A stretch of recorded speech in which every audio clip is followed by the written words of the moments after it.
서울시가 금전 지원할 책무가 있고요. 그 돈으로 70%의 운영비를 충당해왔던 TBS. 그런데 오세훈 이후에 국민의힘이 그 지원을 끊어서 방송사가 문 닫을 위기에 놓인 TBS. 정말 전대미문의 상황이지요. 살기 위해서 민간 투자를 받을 수 있는 그런 내용의 정관으로 변경해달라 라면서 방송통신위원회에 신청했습니다. 그런데 방송통신위원회가 반려했습니다. 자, 이로써 외부 지원금을 받을 길이 다 끊긴 TBS. 상업 광고도 안 되지요.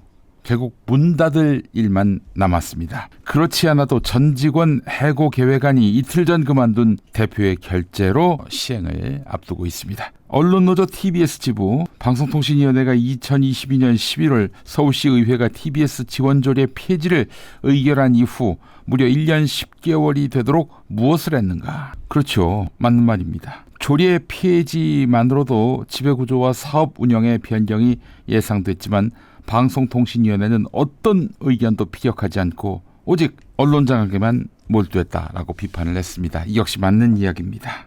자, 그렇다면 왜 방송통신위원회가 손 놓고 있었을까요? 그게 정권의 뜻이기 때문입니다. 오세훈과 서울시 의회의 뜻을 넘어선 윤석열 집권 세력의 강력한 의지가 TBS 폐국입니다. 폐국. 네, 김어준의 뉴스공장 청취율 1위를 한 TBS. 너희를 회생시키면 언제든 민주당 방송을 재개할 것이 확실하니 아예 씨를 말려버리겠다라는 윤석열의 뜻입니다. 이제 아셨습니까? 여러분에게 이 시 한 편을 들려드립니다. 유명한 시입니다. 나치가 공산주의자들을 덮쳤을 때 나는 침묵했다. 나는 공산주의자가 아니었기 때문이다. 그 다음에 그들이 3인당원을 가두었을 때 나는 침묵했다. 나는 3인당원이 아니었기 때문이다. 그 다음에 그들이 노동조합원을 덮쳤을 때 나는 침묵했다. 나는 노동조합원이 아니었기 때문이다. 그들이 나에게 닥쳤을 때는 나를 위해 말해줄 이들이 아무도 남지 않았다. 나를 위해 말해줄 이들이 아무도 남지 않아 있다. 이 시는 마르틴 니멜러 목사의 금언입니다. 나치의 만행에 적극 동조하지는 않았어도 무관심으로 방조했던 일명 침묵하는 다수. 그 침묵하는 다수의 편에 섰을 때 어떤 결과가 초래되는지를 담은 시입니다. 제목은 처음 그들이 왔을 때입니다. First they came. 네. 오세훈 서울시가 김어준을 축출할 때 김어준과 함께 했던 직원들까지 해서 그들은 돌을 던졌습니다. 어찌 보면 적극 동조자예요. 김어준 방송 잘못됐다. 김어준에 동조했던 TBS 직원들도 잘못됐다. 이렇게 돌을 던졌던 것이죠. 자, 그 마음에는 김어준 방송이 잘못됐다기보다는 아니 잘 될 때는 왜 찍소리도 안 했습니까? 청취율 1위 할 때 그때 가서 이런 방송은 잘못됐다라고 목소리를 높여야 그래도 진정성을 인정해 줄 수 있는 거 아니겠습니까? 그땐 가만히 있다가 국민의힘이 서울시를 장악하고 TBS의 지원금을 끊으려고 하니까 이제 와서 김어준이 잘못됐다. 김어준과 함께 방송했던 사람들이 잘못됐다.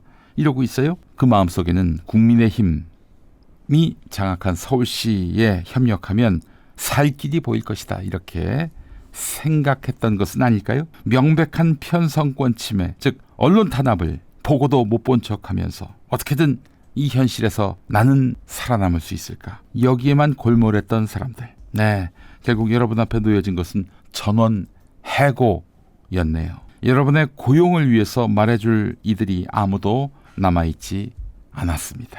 그때 방송 편성의 독립이라는 가치를 앞세워서 언론 탄압에 맞서 분연히 투쟁했다면, 해고를 불사하고 열심히 싸웠다면 지금 상황보다 못했을까요? 많은 시민들의 응원과 지지가 뒤따랐겠죠.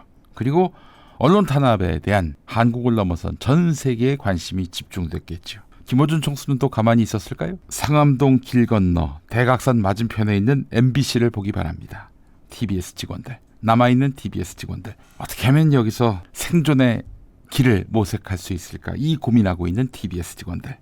싸우지 않는 자들에게는 과실이란 없습니다. 싸우지 않는 자에게 과실이란 없습니다. 왜 바꾸지 않고 남이 바꾸기만 바랄까? 서서히 몰락하는 KBS, 너희에 대한 이야기이기도 합니다.